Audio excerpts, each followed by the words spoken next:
ada beberapa hal yang menurut saya itu tergolong atau masuk dari hal yang bisa disebut blunder ya. Sejak Presiden Prabowo Subianto dan Gibran Raka Buming Raka dilantik sebagai presiden dan wakil presiden. Hal-hal yang menurut saya ya, dan itu saya temukan di tengah perbincangan publik yang blunder itu, yakni kemarin tentu saja kita sama-sama ketahui pada saat Pak Presiden Prabowo menyatakan bahwa yang korupsi ini silakan untuk istilahnya diam-diam datang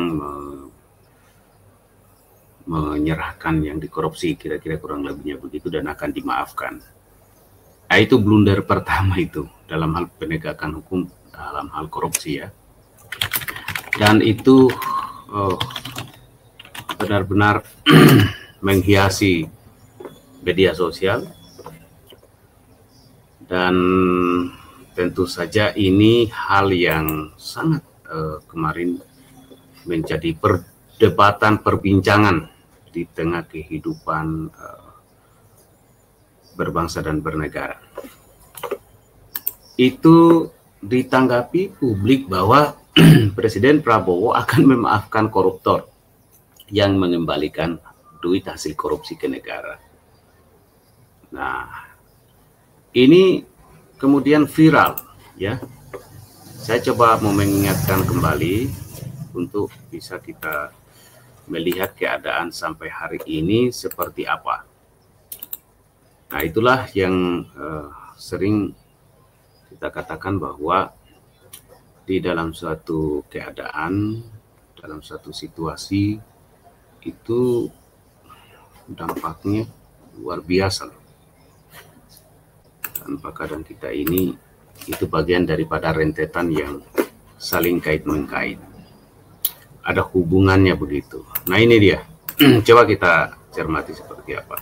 Mari. Kalau TNI-nya benar dan merah putih, Anda berantas itu semua, beres. Karena dominan warga kita itu mengerti hati nuraninya, mengerti rezeki berbeda, dan mereka tidak ada ngamuk-ngamuk. Sayang, begitu kawan saya duduk presiden, lupa akan pertobatan nasional, sudahlah, berhenti ngomong korupsi. Berhenti kita ngomong korupsi. Soal korupsi di Republik ini, saya sudah frustrasi, dunia akhirat tidak akan percaya. Artinya apa? Nggak salah kalau orang menyebut NKRI, Negara Koruptor Republik Indonesia. Ya. Karena tadi semboyannya kita GBHN, gede bacot, hasil nihil. Gitu, nah. Ada yang lebih parah lagi, tadi kumpulannya BUMN, milik nenek moyang lu ini. Dan itu fakta kan, soal Pertamina itu dari dulu sampai sekarang, kan? Itu jadi mainan. Karena kerugian yang dasar dari kita membicarakan korup, bahwa hari ini mencari 10.000 perak itu susah, Bapak dan Ibu. Susah. Sementara ada dajjal, Pak. Saya nggak mengatakan mereka manusia lagi. Nah, ini istilahnya, ini sebelum dapat ini yang kemarin ya, yang pernyataan Pak Prabowo. Tapi ada kok. Yang kemudian itu kan diklarifikasi nih oleh beliau ya, bahwa ya bantah memaafkan koruptor itu dalam perspektif ini ya. Dan itu sontak itu sangat menggegarkan publik ya.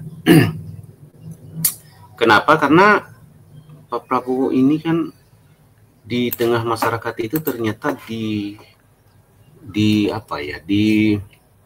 dipahami bahwa sosok yang tegas, yang akan betul-betul memberantas korupsi, ya, benar-benar akan memberantas korupsi, karena pernyataan-pernyataan beliau semenjak awalnya muncul di hadapan publik, di tengah publik ya, dari 2009 ya, waktu beliau maju cawapres dengan Ibu Megawati Soekarno Putri, itu sudah sangat dikagumi pidato tentang asing, anti asing segala macam.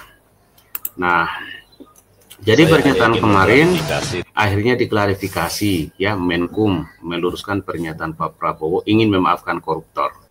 Ini diklarifikasi kemarin. Pernyataan Bapak Presiden di... Sorry, saya cari yang agak bagus lah ya.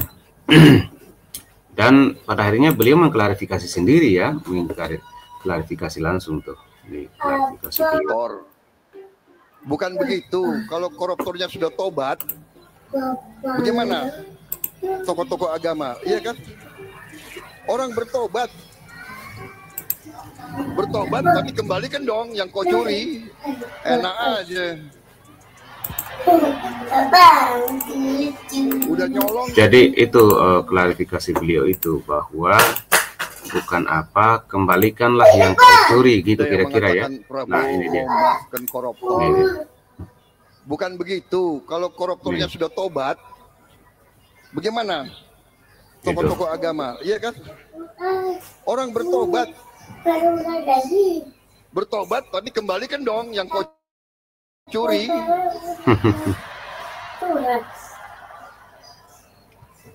Enak aja. Udah nyolong, aku bertobat. Yang kau curi kau kembalikan. Bukan saya maafkan koruptor, tidak. Saya mau sadarkan mereka yang sudah terlanjur berbuat dosa. Ya, bertobatlah. Itu kan ajaran agama. Bertobatlah, kasihan rakyat, kembalikan uang itu. Sebelum kita cari hartamu kemana, kita akan cari. Rakyat menuntut pemerintahan yang bersih.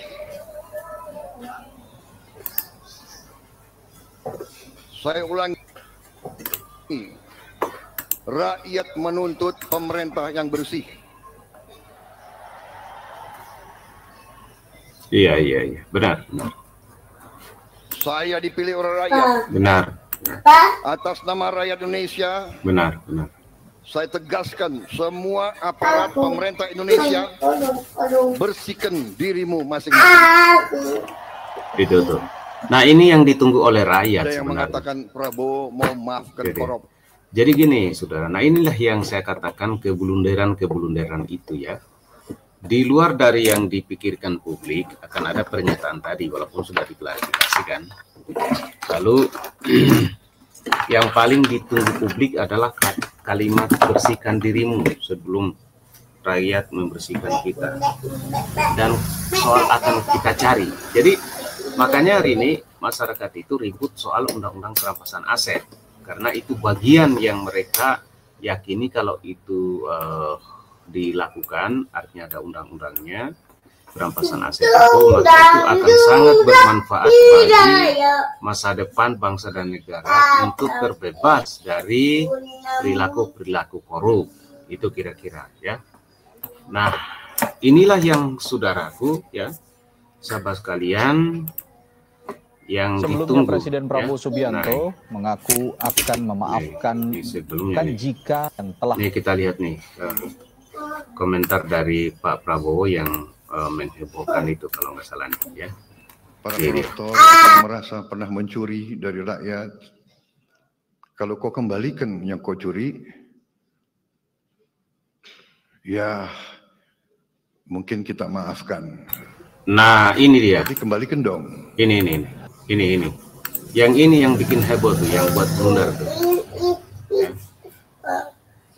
Nanti kita beri kesempatan cara mengembalikannya, bisa diam-diam supaya nggak ketahuan. Mengembalikan loh ya. Tapi kembalikan. Saya dalam minggu-minggu ini, bulan-bulan ini, saya dalam rangka memberi, apa istilahnya tuh? Memberi memberi kesempatan untuk tobat.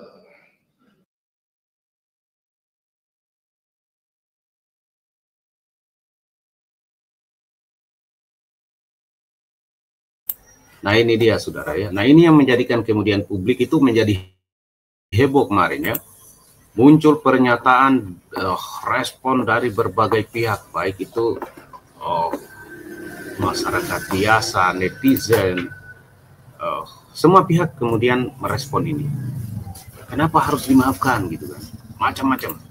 Bahkan pidato Pak Prabowo yang menyangkut soal komitmen pemberantasan korupsi itu di istilah di TikTok itu dijadikan VT itu, dibuat video. Makanya ini harus menjadi suatu renungan bahwa dengan adanya media sosial ini akan memungkinkan apa yang pernah disampaikan oleh pejabat publik dulu yang ada rekam jejaknya itu asal dijadikan alat ukuran untuk melihat, mengamati. Pada saat itu sudah tidak sesuai lagi, itu pasti di roasting. Itu terjadi. Jadi itu sudah merupakan hal lazim di dalam dunia media sosial atau era digital ini.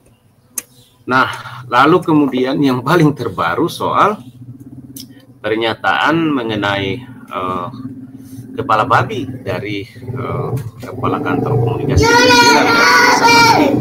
Nah, ini juga yang menjadi kebenaran terbaru dari beberapa hal ya. Nah, oleh karena itu saya kira jangan lagi lah ada respon-respon yang justru tidak menjadi bagus ya, terutama untuk Bapak Prabowo. Saya kira beliau jangan istilahnya diganggu dengan hal-hal yang sangat tidak bagus, sangat tidak baik gitu. Karena fokus beliau, saya kira kita sepakat semua bahwa bagaimana bangsa dan negara kita ini bisa benar-benar menuju kepada arah cita-cita kita bernegara ya, hidup dalam kedamaian, kemudian kita menjadi bangsa yang sejahtera, yang makmur, yang berkeadilan sosial bagi seluruh rakyat Indonesia. Jadi jangan disibukkan dengan hal-hal yang bisa merusak itu semua.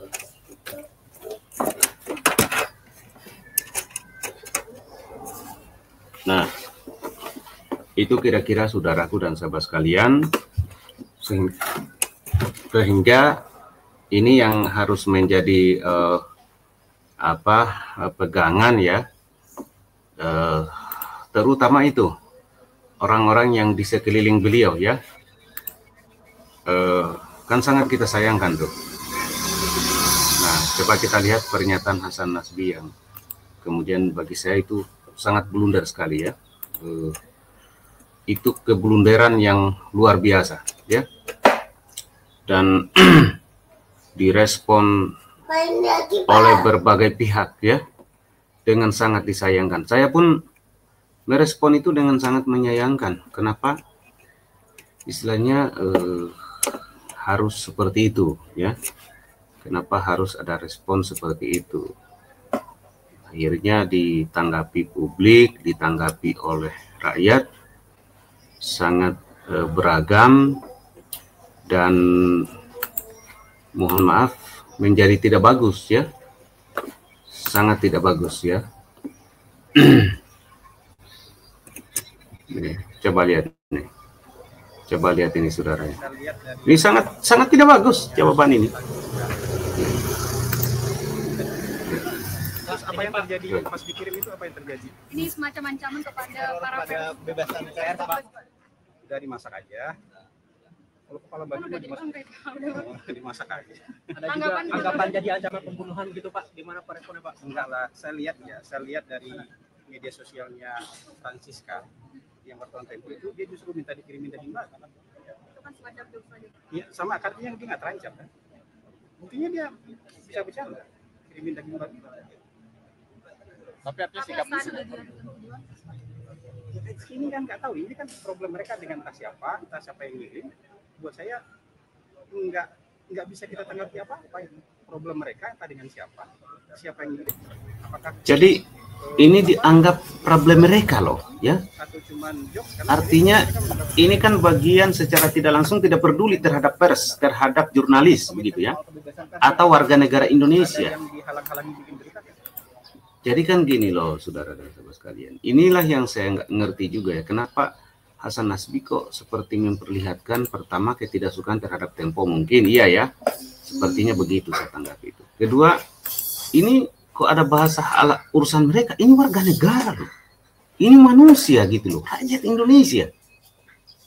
Dan negara sebagai pejabat publik di dalam negara ini punya tanggung jawab, tidak bisa dibawa-bawa kepada urusan pribadi, misalnya tidak suka atau segala macam, ada orang yang dihalangi untuk buat berita seperti yang dikatakan ini, nggak bisa begitu. Kalau nggak ada yang dihalang-halangi, Nah ini. Jadi coba tuh. Jadi kalau orang misalnya merasa dihalangi buat berita, bisa ya melakukan ancaman seperti itu ya. Ini kan, aduh, inilah keblunderan yang menurut saya. Belum lagi, aduh, nggak tahu. Ini. Coba itu. Boleh. Masih boleh siaran bocor halus kan? Nah. Coba. Pemerintah itu hanya berusaha meluruskan kalau di medianya salah paham, kita luruskan. Kalau salah nulis statement, kita luruskan. Tidak ada tindakan apa-apa. Kalaupun ada yang merasa dirugikan, lapor ke Dewan Pers. Kan undang-undang itu. Jadi bagi saya ini blunder ya, keblunderan yang kemudian ini pada akhirnya masyarakat publik mengaitkan dengan Pak Prabowo. Nah, oleh karena ini merupakan hal yang betul-betul blunder ya. Padahal kondisi kita, situasi kita saat ini harus penuh dengan kewaspadaan. Kewaspadaan kita sebagai rakyat harus kita waspada, jangan mudah kita diprovokasi. Kewaspadaan juga terhadap adik-adik mahasiswa juga jangan mudah terprovokasi. Yang paling utama juga kewaspadaan dalam kehati-hatian, kewaspadaan dan kehati-hatian dalam menyampaikan argumentasi, tanggapan dan respon dari pejabat publik sehingga kita bisa bernegara dengan baik. Nah kan ini kita akan diberi pemahaman nih bahwa akan ada bisa saja propaganda, pengaruh-pengaruh dari pihak-pihak yang merasa terancam dengan kebijakan Pak Prabowo, misalkan mafia-mafia itu kan, yang disebut kelompok koruptor, kelompok maling-maling itu. Tapi kalau kita di antara kita saja tidak terjadi yang namanya saling menghargai, menghormati dan waspada, ini yang bisa memungkinkan akan terjadi benar nih, kita diaduk-aduk begitu sampai mungkin terjadi adu domba. Nah inilah blunder yang menurut saya harus segera diakhiri ya, supaya kita fokus dalam melihat arah dan tujuan cita-cita kita bernegara. Itu saudaraku dan sahabat sekalian ya, kalau menurut saya sih. Jangan lupa subscribe, like, share, dan komen.